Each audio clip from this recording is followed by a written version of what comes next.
Halo Bapak Ibu sekalian, kita bertemu kembali dalam rangka membahas isu-isu ketenagakerjaan.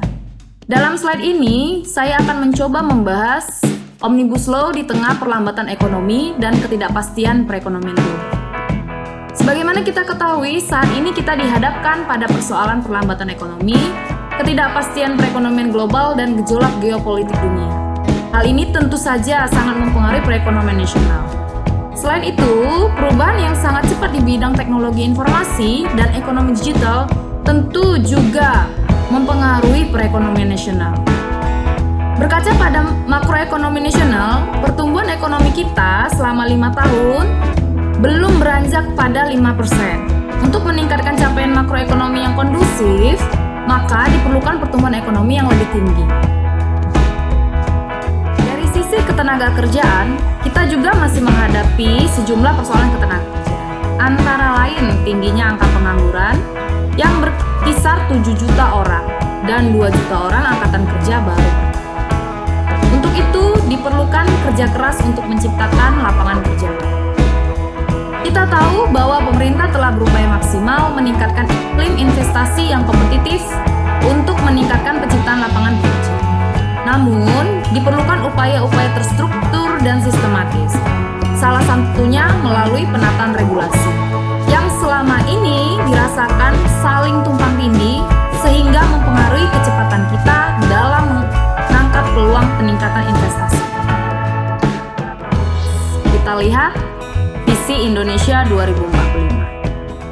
Pada sidang paripurna MPR RI, pelantikan Presiden dan Wakil Presiden periode 2019-2024 pada tanggal 20 Oktober 2019 lalu, Presiden Jokowi mencanangkan visi Indonesia 2045. Antara lain, yang pertama, Indonesia telah keluar dari jebakan pendapatan kelas menengah dan Indonesia telah menjadi negara maju.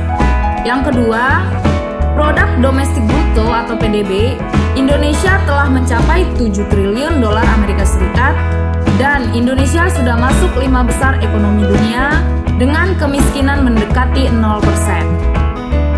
Setelah visi Indonesia 2045, mari kita lihat arahan Presiden Joko Widodo. Untuk mencapai cita-cita, dalam 5 tahun pemerintah ke depan, Presiden memberikan arahan, antara lain membangun SDM yang pekerja keras dan dinamis.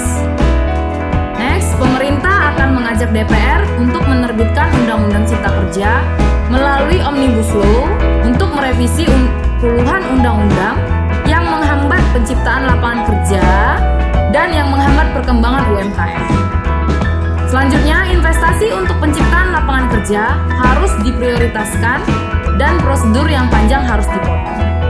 Kita harus yakin bahwa kehadiran Undang-Undang Cipta Kerja nantinya diharapkan dapat menghadirkan perubahan struktur ekonomi yang akan mampu menggerakkan semua sektor sehingga dapat meningkatkan investasi pada kisaran 6,6% hingga 7%.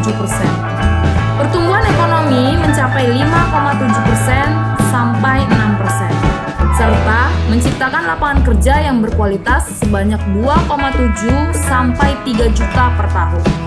Yang tentunya pada akhirnya akan mendorong daya beli dan peningkatan konsumsi masyarakat. Ketenagakerjaan merupakan bagian penting dalam makroekonomi nasional. Sementara, hingga saat ini kita belum bisa lepas dari perangkap 7 juta angka penganggur setiap tahun.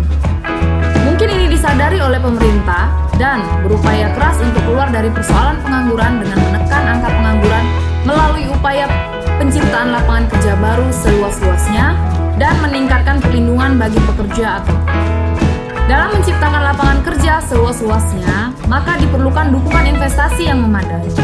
Untuk itu, diperlukan adanya sinergitas antara ekosistem investasi dan ekosistem ketenagakerjaan melalui penyesuaian regulasi secara memadai. Berdasarkan data World Bank, pemerintah Indonesia dinilai telah melakukan beberapa reformasi kebijakan untuk memperbaiki kemudahan usaha di berbagai aspek. Reformasi yang dilakukan Indonesia bahkan merupakan kedua yang terbanyak setelah Tiongkok. Namun, meski agresif, reformasi kebijakan tersebut tidak dapat mendongkrak peringkat Indonesia dalam kemudahan berbisnis atau ease of doing business. Pada tahun 2020, Indonesia masih stagnan di peringkat 73 dari 190 negara yang disurvei. Di ASEAN sendiri, Indonesia masih tertinggal dibanding Singapura, Malaysia, Thailand, dan Vietnam. World Bank menyoroti peraturan ketenagakerjaan Indonesia terkait dengan kemudahan berbisnis.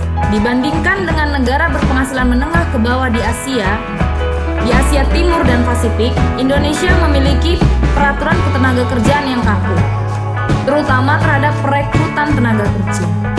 Salah satu kebijakan tenaga kerja yang mendapat sorotan adalah upah minimum atau minimum wage dan kompensasi PHK yang dinilai memberatkan perusahaan. Meskipun dapat menjamin kesejahteraan tenaga kerja, perusahaan menganggap rasio upah minimum terlalu tinggi jika dibandingkan dengan rata-rata laba yang dihasilkan. Laporan World Bank mengatakan bahwa setiap kenaikan 10% upah minimum, maka akan menurunkan 0,8% rata-rata lapangan kerja di provinsi tertentu. Saya pikir berdasarkan persoalan-persoalan yang dihadapi tersebut, maka diperlukan penataan ulang ketentuan ketenagakerjaan melalui Omnibus Law Cipta Kerja yang berfokus pada upaya penciptaan lapangan pekerjaan yang seluas-luasnya. Demikianlah penjelasan singkat mengenai materi kita hari ini. Kita berharap apa yang menjadi target dan sasaran pemerintah benar-benar yang terbaik untuk pekerja dan buruh. Oke, thank you.